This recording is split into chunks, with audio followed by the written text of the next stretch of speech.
we have a problem not with structure, not with plumbing, not with electrical, with heating and air conditioning. The builder was explaining to us that it was a new advanced system. That was all we knew about it till we moved in and started operating it and realized it didn't work.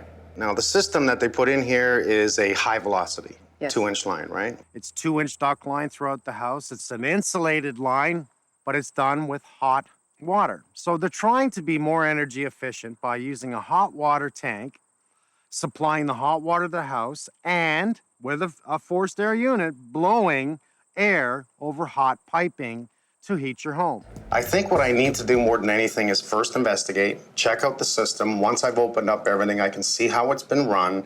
I don't want to knock the system, but obviously what they've done here is not working, and we'll find out why. We did the same tests, and we found within the whole house a wide variety of airflow per vent or per outlet. We do know why your air conditioner went, because it's a 3-ton unit. They put in a 5-ton cooling coil, which is an absolute no, and that just really smothered your air conditioner and burnt it out. Let's go into the garage.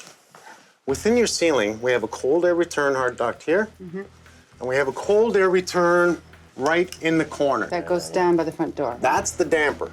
Okay. First and foremost, we do not want to put in an air return in your garage. That air return is pulling freezing cold air in. You might as well put a return pipe outside in the middle of winter pulling in cold air. When I'm done, you'll be comfortable, it'll be clean again, we'll move you back in.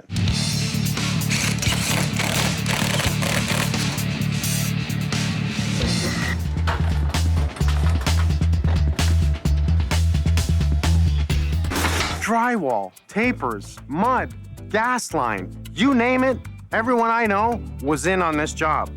At the end of it, we did our tests, and our tests showed that we were getting exactly what was supposed to come out of each register. We're actually lower CFMs with a higher temperature. This is your 3 zoning system, okay? Every single line is insulated, taped, wrapped, airtight. Supply tank allows the supply of more water with a pump system to circulate it to keep it at that temperature to be more efficient and fire it through the house when you need it. This is incredible. Just incredible.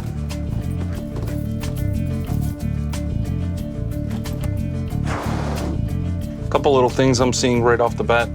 Very sloppy job, a lot of air leakage.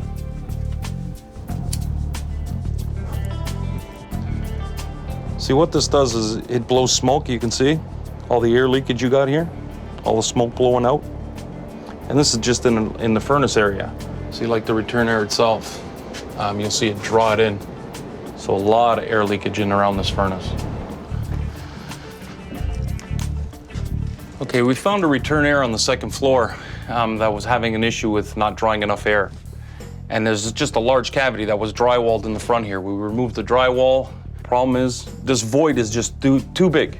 You got a lot of air leakage that the cavities, they nail in the wood, a lot of air leakage in between. A furnace can only deliver as much air as it's supplied. Since we're not getting much air from the 2nd floor return, it's causing poor circulation up in those floors. This being a cold garage, no insulation on this wall. One, it's taking the cold right through into that return.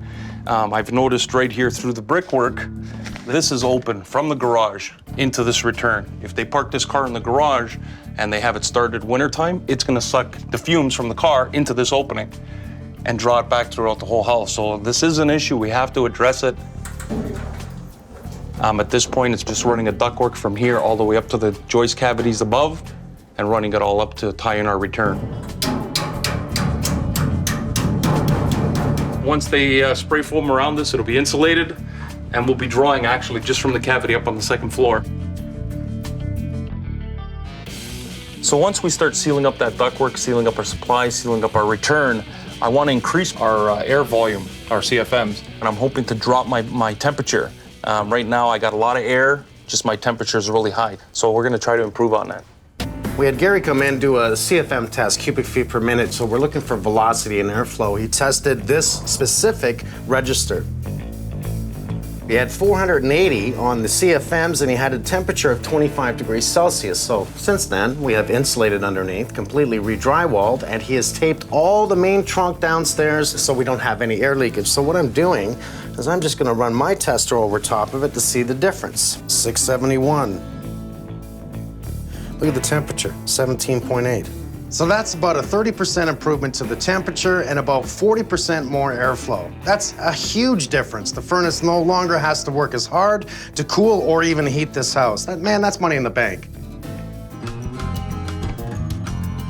Now that everything's sealed in the garage, I'm not going to have any of that carbon monoxide coming in anymore. It's just going to be nice, clean air.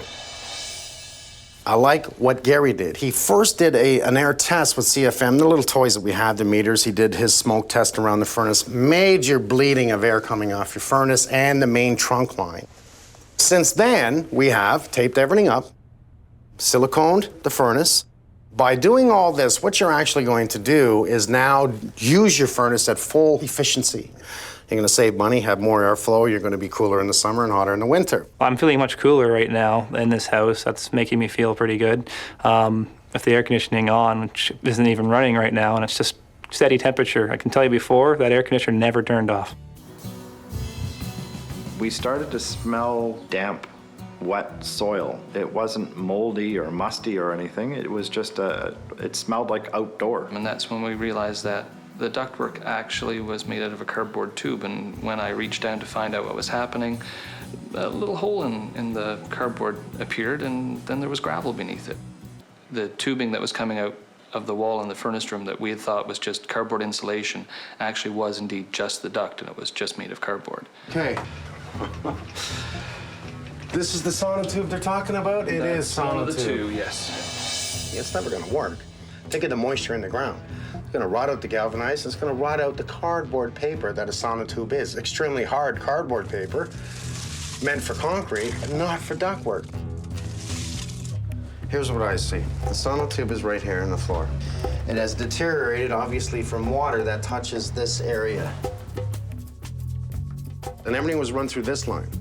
For the lower level, it's run through this line. And the upper? And the upper level is through the bulkhead here. Okay. But I'm going to be ripping things open left, right, and center throughout this house to run new trunk lines, to run new duct lines. Running the ductwork this way is just the most ridiculous thing I've ever seen. We're going to close off all ports. This is not the way to do this. Had they have done this right, I probably wouldn't be here.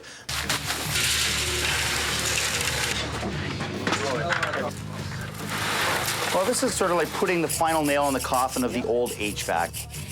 Existing gaps where the sauna tubes were, where the vents came out of the floor, basically you have holes in your concrete. We got to fill the holes so that they can peel this off and get their hardwood, their tiles, whatever they want to put down here at the finish. Also stops bugs from coming in, which everyone will be happy about, mice, and the smell of wet earth. We've helped them with their HVAC system. That was a big one. Everything was running underground, rotting. They weren't getting their proper ventilation everywhere. We gave them back their heat and proper ventilation. Now they can do what they want to with this house. Look at your ductwork. Yeah, it looks It's a lot almost different. pretty.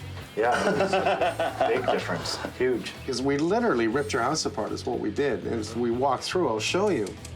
But all holes cemented in, all the walls cemented in, so that is all back to where it's supposed to be, underneath the concrete, and no longer part of the environment of the house. Mm-hmm. I'm happy with it. It's like winning a jackpot that you can't show anyone. It's all behind the walls. Yeah. I mean, it's more than ever we expected. But everything that's there now works the way it should. And that's the big plus. That's what it's about.